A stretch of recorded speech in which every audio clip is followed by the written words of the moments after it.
Ya, ok, Doc. Bueno, a mí me tocó hablar sobre el argumento, sobre las falacias ad hominem. No que le Entonces, interrumpa, Andrés. En este sentido, ad hominem no estaba dentro del listado. Era ad populum. ad populum, perdón, ¿Quiere Doc. compartir en pantalla algo? Eh, no es necesario, Doc. Son unos ejemplos muy simples que encontré y que creo que no es necesario alargarles porque son muy concretos. Bien, entonces continuamos. Entonces, para empezar con el primer ejemplo, eh, puede ser es al momento de aprobar una ley, en donde, en la misma que se dice que esta ley no es buena porque en ningún otro país se la ha aplicado antes. Entonces, haciendo referencia como que a, a más, agrupando así a toditos los países y teniendo en cuenta de que la mayoría, lo que hace la mayoría está correcto. En este caso sería la ley. Y de esa manera no aplica. Está indicando la presunción de ley, que nadie ignora la ley. Esa es un clásico ejemplo de la ad populum, ¿o no? ¿O cuál está? Sí, ese es el. Ya, ok. Ya. Otro un poco parecido sería como el hecho de decir, aplicar la pena de muerte en el país tiene un, tiene un efecto de crear conciencia, más o menos, en las personas que quieren incurrir en la delincuencia, ya que esto puede hacer reflexionar antes de que cometan el delito, cosa que está No le un entendí poco nada. Por favor, puede repetir. allá. Se puede decir que al momento que se aplique la pena de muerte, para así, porque esto tiene un efecto de crear conciencia en los delincuentes, cosa que no es así, porque incluso le pueden tomar como que referencia a otros países, en donde sí está probado y decir, y ahí hay menos delincuencia y todo ese asunto, Pero pero ¿en qué sentido sería ad populum? No entiendo eso. en el sentido de que toman en cuenta más países como para decir, para referirse, hacer referencia a que si se aprueba esa ley, va a crear conciencia o va a disminuir la delincuencia. A Entonces, ver, expresémonos correctamente. ¿Cómo que tomar en cuenta a más países? O sea, mientras más países tengan la pena de muerte, mejor será. O, ajá, bueno, y puede ser. el siguiente ejemplo. El siguiente ejemplo es un poco simple, no sé si esté bien la verdad, pero podría ser al momento de entrar a la audiencia. Ujú. Yo como juez atacaría a la otra parte diciéndole, yo como juez digo, yo como abogado atacaría a la otra parte diciéndole como basándome en su apariencia, en la forma de, No, no, ¿no? no, no. La anterior, en la forma como la enuncié, podría pasar por una ad populum o ex populum, pero esta no. Esta es ad hominem. Esta no tiene nada que ver. No, ese ejemplo está mal. Búsquese otro ejemplo, por favor. Continuamos. Ya. Fernanda Villarreal. Ah, perdón. ¿Sigo?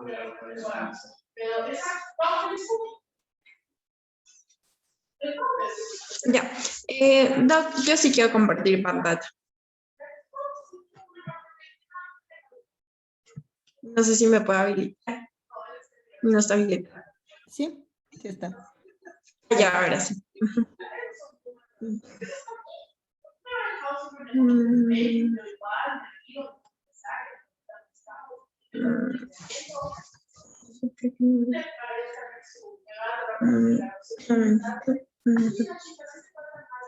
Tal vez están viendo mi pantalla. Pero le vemos en negro, eso sí. Ahí sí. Sí. Perfecto.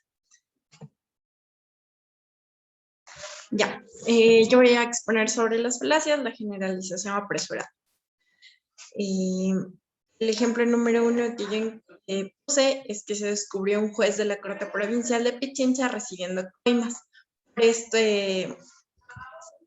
este argumento, todos los Pero jueces de la usted Corte está Provincial... compartiendo el ejemplo 2 en pantalla. Está contando el ejemplo 1, pero lo vemos en pantalla el ejemplo 2. El juez Luis Pérez falló a favor del trabajador, que es su ejemplo 2, porque además está numerado como 2. A ver, un momento, creo que está convirtiéndome. ¿Ves ahí? ¿Ven el 1? Sí. Ya. Entonces se descubrió a un juez de la Corte Provincial de Pichincha recibiendo coimas, por ende todos los jueces de la Corte Provincial de Pichincha reciben coimas. Perfecto. El ejemplo 2 es el juez Luis Pérez falló a favor del trabajador en la última audiencia que tuvo. El juez Luis Pérez siempre falla a favor de los trabajadores en las audiencias. Excelente. El siguiente es el abogado Vaca presentó fuera de término el recurso de casación en el caso 17371-2020-4567. El abogado Vaca siempre presenta fuera de términos los escritos. Perfecto. O si no, también podría anunciarse como el abogado Vaca nunca presenta dentro de término los escritos, que viene a decir lo mismo. Muy bien. Excelente, excelente, Fernanda.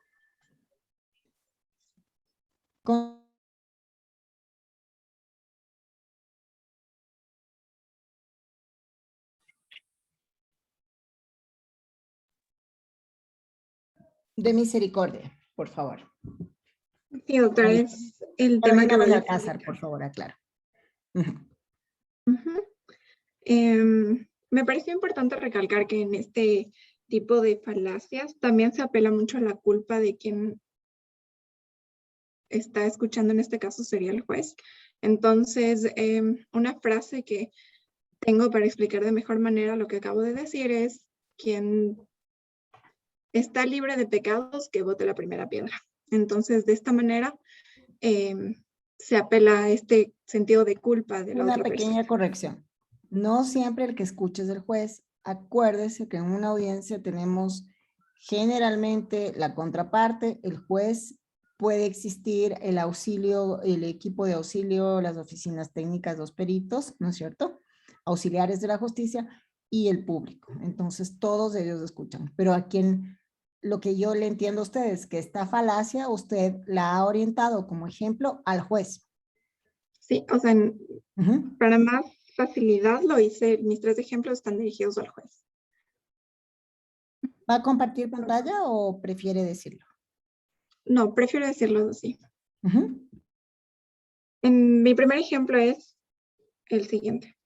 Si bien es cierto, señor juez, su deber es sancionar y castigar una infracción a la ley. Sin embargo, mi defendido merece y tiene el derecho humano de una muerte digna y de morir acompañado con sus familiares.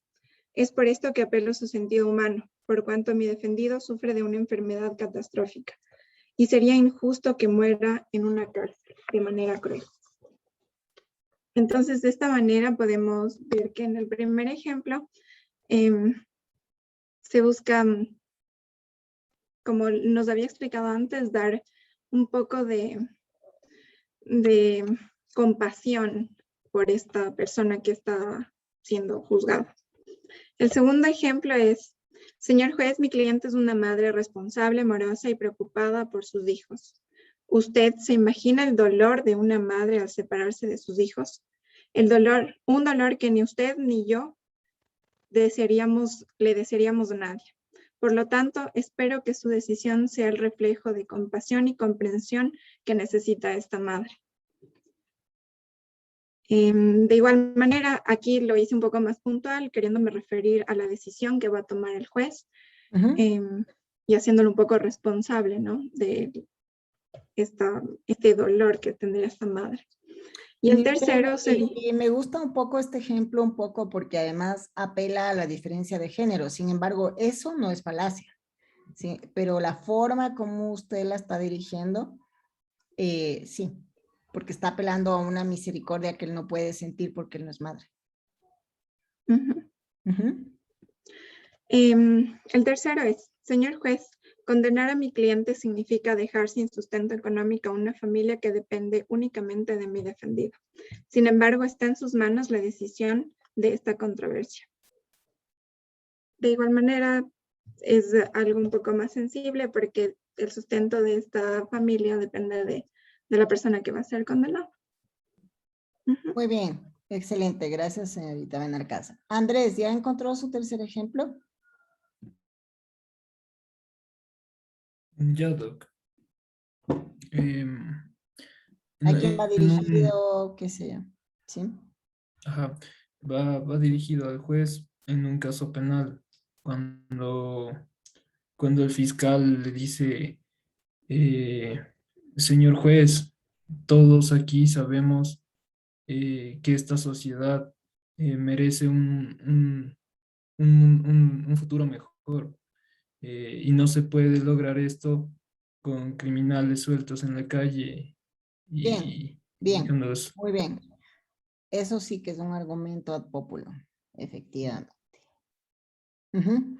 O si no, en fin, todos sabemos que vivimos en una cultura en donde el maltrato pasa desapercibido porque todos son maltratantes. Esa es una falacia ad populum. ¿Sí? Y también, finalmente, llega a ser una generalización apresurada.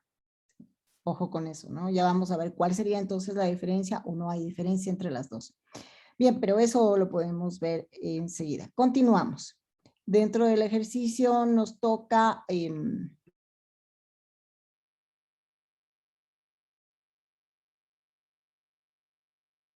Sí, Francisco. ¿se ve bien la pantalla? Ya, yo les voy a hablar sobre la falacia de exageración. En primer ejemplo, nos vamos a un delito de violación. Nos encontramos dentro de una audiencia de formulación de cargos. Es importante la audiencia en la que nos encontramos para el desarrollo del ejemplo. Dentro de la audiencia, el fiscal expresa, señor juez, si el procesado queda en libertad, se está vulnerando los derechos de las mujeres de todo el país. Esto es una falacia de exageración, puesto a que en esta audiencia aún no se han generado pruebas de cargo ni de descargo. Y mientras no exista una sentencia en firme y ejecutoriada, el procesado, hasta ese momento procesado, sigue gozando de la presunción de inocencia. El Muy segundo bien. es en un caso, de derecho de alimentos. Es un proceso de fijación de pensión alimenticia. Con razón en los ingresos del demandado, el juez fija una pensión alimenticia de $117.15. No tuve tiempo para revisar la tabla que nos da el Consejo de la Judicatura, pero creo que este es el monto mínimo Para un hijo. para un hijo. Si no me equivoco, este es el monto mínimo. Pero si no es de este, pongamos que es el monto mínimo, no se le Sí, puede un pasar poquito menos. más está bien. Ya. El 117 abogado del cada 92, algo así es. Ujú. El abogado del padre argumenta, solicito, señor juez, que la pensión alimenticia se fije en $80, pues mi cliente no tiene en qué caerse muerto. Sin embargo, por su hijo buscaré ese dinero. Aquí también creo que es una falacia de exageración. Esa frase es de uso común, sin embargo, aplicada en este caso en concreto, es una falacia de exageración. Y Perfecto. como último ejemplo, vamos a un caso de tenencia y régimen de visitas. Dentro de un juicio de tenencia y régimen de visitas, el juez fija la tenencia en favor de la madre del menor. Y el abogado del padre argumenta, señor juez, está atentando contra los papás de todo el mundo a no concederle a mi representado la tenencia de su hijo. Aquí también encuentro una falacia de exageración porque en base a un caso en concreto se dice que el juez atenta contra los papás de todo el mundo. Bien, perfecto. ¿Cómo convertiría esto último usted en un argumento? Lo transformaría de falacia a argumento. Esta parte es un poquito más fácil. Recuerde, la falacia es un argumento aparente. ¿Cómo lo transforma en un real argumento el último? Puede seguirnos compartiendo en pantalla si desea para que A ver, haga el ejercicio. ahorita le vuelvo a compartir la pantalla. Ujú. En un argumento real. ¿Cómo lo transforma en un argumento real?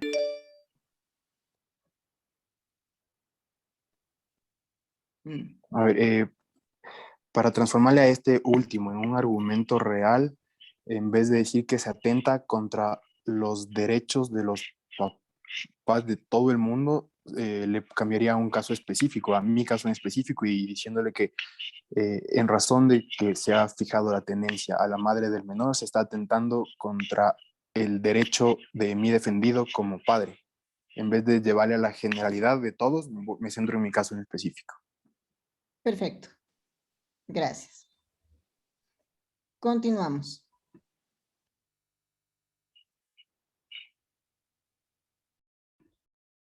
Sara. Ya, yo también voy a compartir pantalla.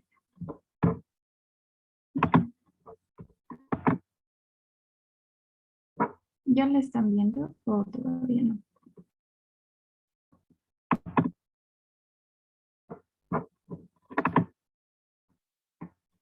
Y Sara. Pero vemos su Sí, pantalla, sí, pero en negro. No se logró ver. Ahí, Ahí sí. ya. Bueno, yo hice un ejemplo histórico y dos casos hipotéticos. Ya. El primer ejemplo, cuando decía pasarse esto, ya.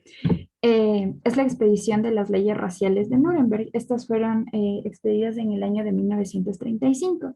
Es bien conocido que los nazis tenían ya revestida esta autoridad en convencer a la gente que si bien no era tan cierto, su raza era pura y obviamente su sangre no tenía que ser mezclada con ningún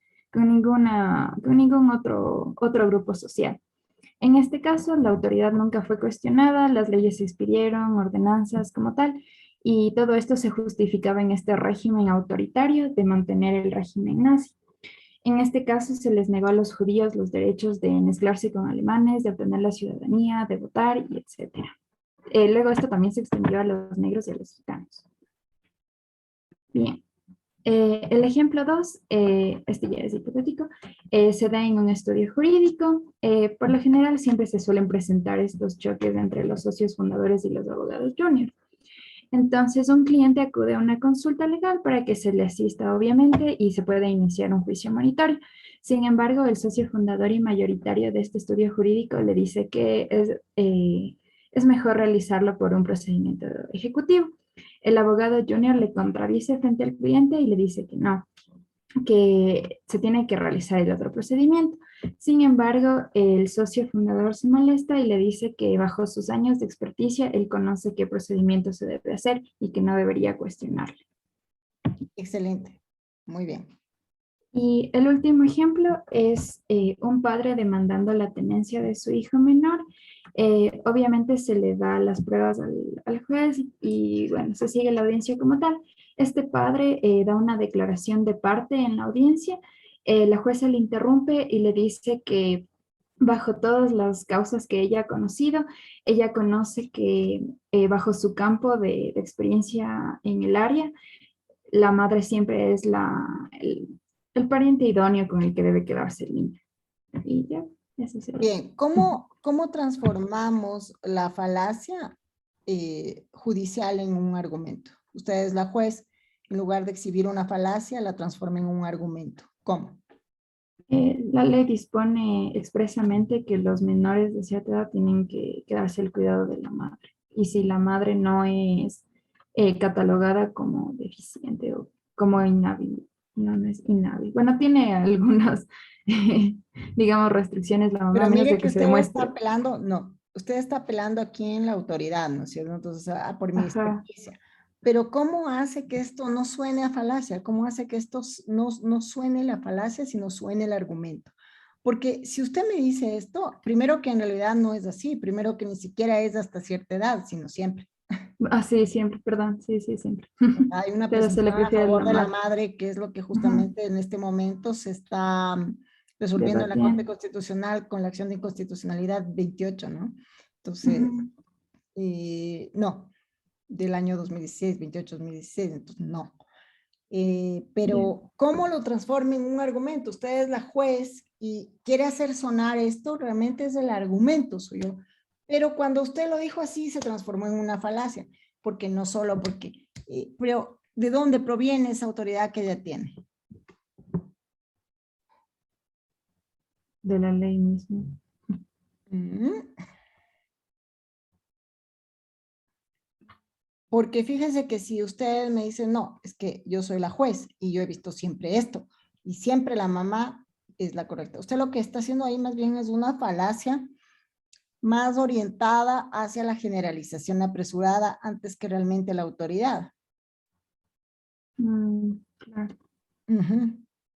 Entonces, sí, ok, pero ¿cómo está apelando la autoridad? O sea, un juez no podría jamás motivarse en el cargo de ser juez para su resolución. En ese sentido, si usted me está diciendo si apela a mi autoridad de juez y como juez, ok, sí, entonces esto. Pero de Sí, acuerdo a pero mi expertise, todo esto más bien es una falacia de generalización apresurada. Y entonces, ¿cuál claro. sería el argumento? Porque finalmente toda falacia podría ser un argumento, ¿no? Podría. De los ejemplos que me han dado todos estos, podríamos tener un argumento sólido en lugar de una falacia. ¿Cómo lo transforma en argumento? Diría que es jurisdicción también del juez ya dictar sentencia como para finalizar el proceso, entonces esa es la decisión. Ese sería, creo, ya el argumento final, porque ya tampoco estaría apelando ni a su autoridad ni nada. Porque nadie cuestiona la autoridad del juez de todas maneras, porque de todas maneras imparte Ujú. jurisdicción. Es decir, bueno, ok. Pasemos a María José Ponce. Ya. Bueno,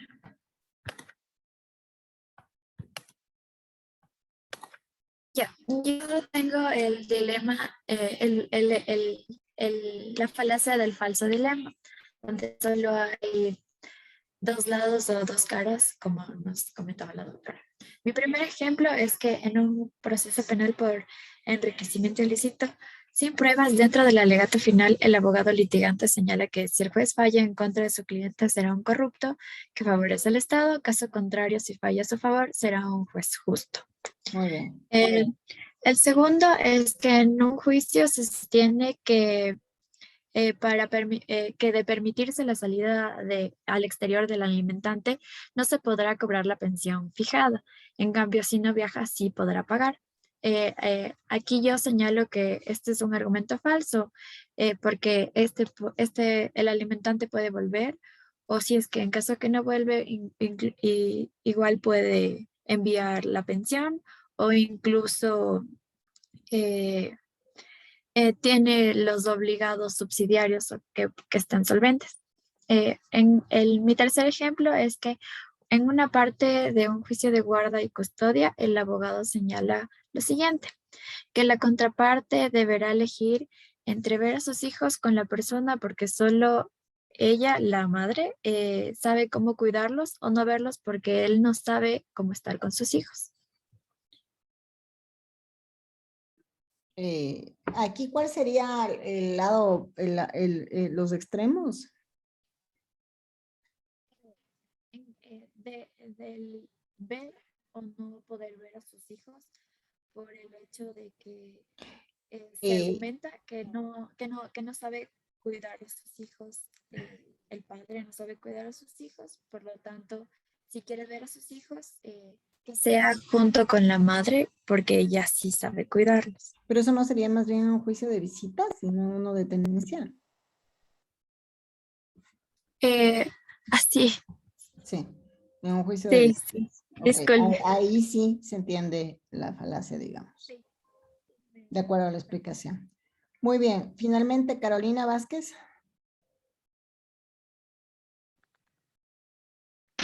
Ya, le comparto pantalla.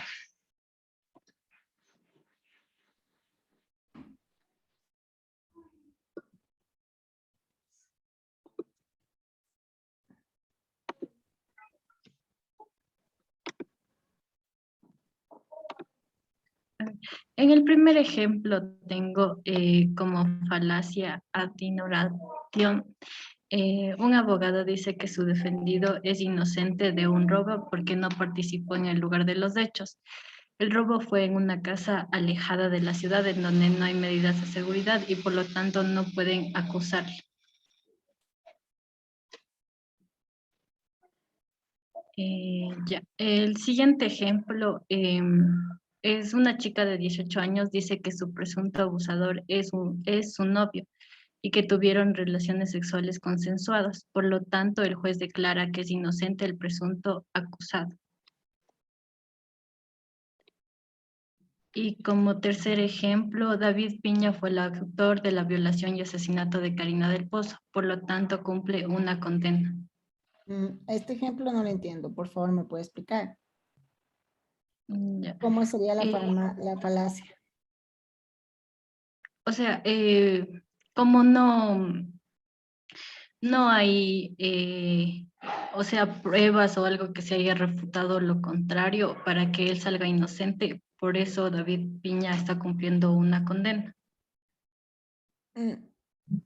Yo creo que aquí estamos simplificando y estamos dando, a ver, la falacia que usted me ha explicado en los otros dos ejemplos consiste efectivamente en que si no hay prueba, se entiende, si no hay prueba, no existió. Si no hay prueba, no existió. Sí. Entonces no entiendo muy bien cómo se aplica esto a esa falacia.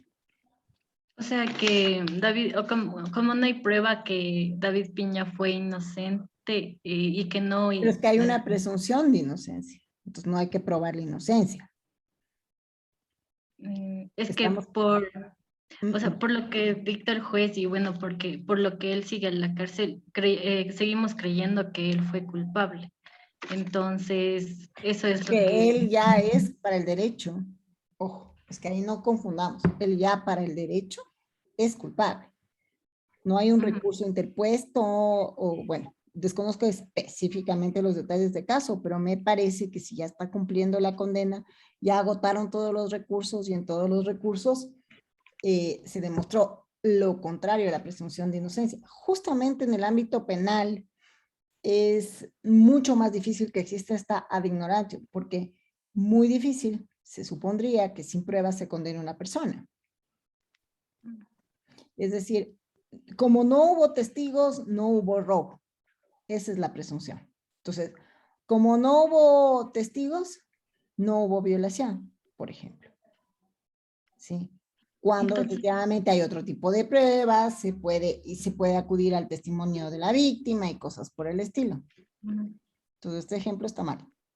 Entonces, ¿puedo ponerle otro ahorita? O sea, decirle de mi propia, sin presentación. Claro, por supuesto. Ya, ya. El empleado le dice al empleador que le pague la liquidación. A ver, el empleado trabajó por 6 años. Ya, y el contrato fue de manera verbal. Por lo tanto, el empleador le tiene que pagar los 6 años y más más la liquidación. El empleado trabajó por 6 años. El empleador le dice, no hay contrato, no hay relación. Ok, Pero, hasta ahí llegamos en la falacia, no lo demás. O sea, que la falacia es del abogado del empleador que le dice, como no hay contrato escrito, ajá, no hubo relación. no hubo relación. Ok. Pero, ojo, ¿no? Que la falta de contrato escrito, ya dice la ley, solo podrá ser aducida por el trabajador. Pero le dice, más bien, el trabajador, para que sea exacta su ejemplo, más bien tendría que ser enunciado de la siguiente manera. El trabajador le dice, págame las horas extras. Y el otro le dice, no hay prueba de las horas extras. Pruébame. No existen las horas extras. Como no hay prueba, no existen esas horas extras. ¿Sí? Pero fundamentarse en un litigio, en la falta de prueba, es una falacia. Eso es lo que hay que retener, que es la falacia de la ignorancia, digamos, se llama así. Bien. Bueno, detenemos la grabación y por hoy terminamos entonces la clase sobre las falacias más usadas a nivel jurídico. Voy a corregirles la presentación, la numeración y les cargo en el aula virtual la clase grabada, ¿sí?